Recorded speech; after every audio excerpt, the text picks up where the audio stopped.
میرے نبی نے فرمایا مجلس میں بیٹھے ہوئے مسجد میں کہا کہ یہ جو دروازہ ہے نا اس سے ایک جنتی آنے والا ہے۔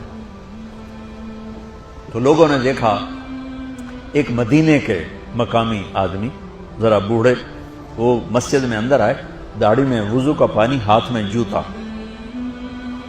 نماز میں شریک ہو گئے۔ اگلے دن آپ کی محفل تھی تو آپ نے فرمایا یہ جو سامنے دروازہ ہے اس سے ایک جنتی آ رہا ہے۔ تو سیم وہی آدمی اسی حالت میں انٹر ہوئے۔ اگلے دن ہوا تو آپ نے کہا اس دروازے سے جنتی آنے والا ہے، ٹھیک وہی آدمی اسی حالت میں انٹر۔ اس مجمع میں ایک صحابی بیٹھے ہیں، ان کا نام ہے عبداللہ بن عمرو۔ یہ 1,24,000 صحابہ میں ان کی ایک اسپیشلٹی ہے کہ یہ سب سے زیادہ عبادت کرتے تھے، سب سے اتنی عبادت کسی نے نہیں کی۔ ساری رات نفل پڑھتے تھے، سارے دن کا روزہ رکھتے تھے اور دن رات میں ایک قرآن ختم کرتے تھے۔ کوئی ہمارے جیسا اول تو کر نہیں سکتا، کرے گا تو چوتھے دن پاگل ہو جائے گا، دماغ خشک ہو جائے گا، اور انہوں نے نبھا کے دکھایا۔ رات پوری تہجد، دن پورا روزہ، اور رات اور دن میں ایک ختم قرآن۔ اب ان کو خیال آیا کہ یہ بابا جی مجھ سے بھی زیادہ عبادت کرتے ہیں جو ان کو یوں ڈائریکٹ جنت کی بشارت ملی اور مجھے نہیں ملی، تو میں دیکھتا ہوں یہ کون سی عبادت کرتے۔ کیا یہ ساری رات سجدے میں پڑے رہتے ہیں، رکوع میں کھڑے رہتے ہیں، قیام میں کھڑے رہتے ہیں، کیا کرتے ہیں؟ تو ان کے پاس پہنچ گئے، چاچا کوئی تھوڑا والد صاحب کی ناراضگی ہے، دور رہنا چاہتا ہوں، 2-3 دن ٹھہر جاؤں آپ کے پاس؟ ہاں ہاں ہاں بیٹا آ جاؤ آ جاؤ آ جاؤ۔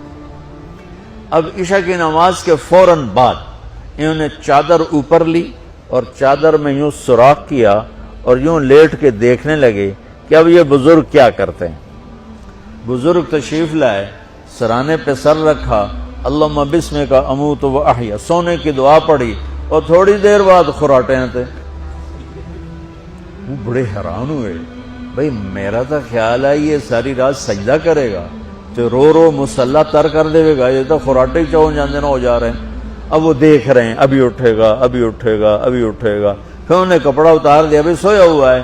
وہ فجر کی اذان پہ اٹھے اور ان کا دماغ چکر کھا گیا، بھئی اے کی بڑی تہجد دے 2 نفل بھی نہیں تو جنت دی بشارت 3 دن کٹھی۔ انہوں نے کہا کل دیکھوں گا، کل شاید کچھ اور کریں۔ اگلے دن آئے، پھر اسی طرح یوں کر کے لیٹ گئے، اور بزرگوں نے بھی یوں کیا، اور بسمک اموت و احیا، اور پورا کمرہ خراٹے نال۔ وہ پھر پریشان، یہ کب اٹھے گا کب اٹھے گا؟ فجر کی اذان پہ اٹھے تو اور ان کی حیرت بڑھ گئی، کہنے والا سچا، اس کے بات کو تو چیلنج ہو نہیں سکتا، وہ محمد مصطفیٰ ہیں، لیکن یہ چکر کیا ہے، یہ جنت مل کیسے رہی ہے؟ چلو ایک رات اور صحیح۔ تیسری رات آئے، یہ یوں لیٹے وہ یوں لیٹے، یہ دیکھتے رہے وہ سوتے رہے، حتیٰ کہ فجر کی اذان پہ آنکھ کھلی تو یہ نا پھٹ پڑے، کہنے لگے چاچا بات بتاؤں؟ کہنے کیا ہے؟ کہ میری کوئی جھگڑا نہیں تھا ابا سے، میں نے 3 دن مسلسل تیرے بارے میں سنا جنتی آ رہا، 3 دن تجھے اللہ کے نبی نے بشارت دی جنتی ہے جنتی ہے جنتی ہے، لیکن میں اس بات پہ حیران ہوں تو ساری رات سوتا رہتا۔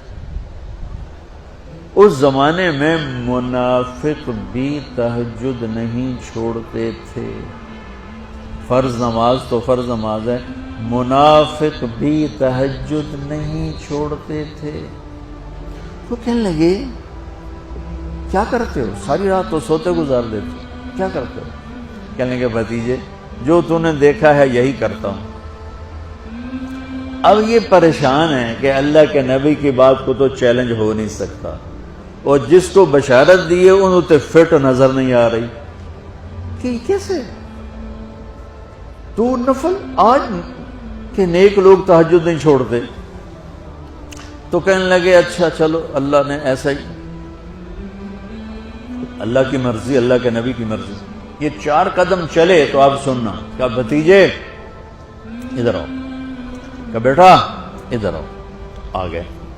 کہنے لگے اب تمہیں اصلی بات بتاؤں، اب تمہیں اندر کی بات بتاؤں. انہوں نے کہا کیا ہے. اب وہ تیار ہو گئے کہ یہ کہیں گے میں 3 دن بیمار تھا اس لیے میں اٹھ نہیں سکا، ورنہ میں تو ساری رات سجدے میں گزارتا ہوں، میں تو ساری رات روتے روتے گزارتا ہوں. تو 3 دن میں بیمار تھا، میرے پیٹ میں درد تھا، میرے سر میں درد تھا، تو میں اٹھ نہیں سکا، ورنہ تو دیکھتا تو حیران ہو جاتا میری رات کیسے ہوتی. لہذا ہاں جی. تو کہنے لگے مجھے دیکھو، یہاں ہاتھ رکھا، کہ یہ جو دل ہے نا، دل اس میں دنیا کی کسی انسان کی نفرت نہیں ہے. اور جب اللہ کسی کو کوئی رزق دیتا ہے تو مجھے کبھی حسد نہیں ہوا، مجھے خوشی ہوتی ہے.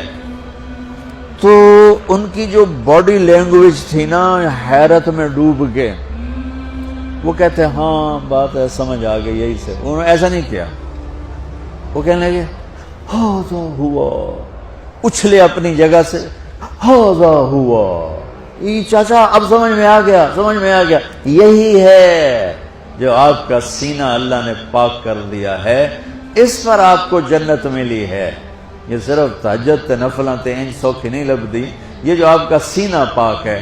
اب پہلی حدیث کے ساتھ جوڑو، میرے نبی نے فرمایا میرے بیٹے انس، میری ایک عظیم الشان سنت ہے کہ اپنے دل کو دنیا کے انسانوں سے، میرے بچوں سنو، یہ نہیں فرمایا مسلمانوں سے دل صاف رکھ، فرمایا پوری دنیا کے انسانوں سے دل صاف رکھو. یہ بچیاں کر لیں، آپ کر لو، میں کر لوں، یہ تمہارے استاد کر لیں، کوئی کر لے، میرے رب کی قسم بڑے بڑے عبادت گزار ان کی پرواز کو نہیں پکڑ سکتے. بڑے بڑے سجدہ کرنے والے اور رکوع کرنے والے نفلی ان کی پرواز تک نہیں پہنچ سکتے. ایک اس وجہ سے کہ یہ عظیم الشان سنت ہے، ایک اس وجہ سے کہ اس کے کرنے والے بڑے تھوڑے ہیں، ایک اس وجہ سے کہ یہ مشکل بہت ہے کہ آدمی کو خود ذبح ہونا پڑتا ہے تب جا کر یہ چیز ہاتھ میں آتی. ایسے نہیں ہے کہ تہجد کے لیے نیند قربان کر دی. ہم جماعت میں گئے 40 دن کے لیے، تھوڑا روکھا سوکھا کھا لیا اور گھر کی جدائی برداشت کر لی. یہ پل پل کی موت ہے، پل پل کی عزت نفس پہ چھریاں ہیں، اور پھر یہ مسکرا کے چلتا ہے. یہ مقام اسے جبریل سے بھی اوپر لے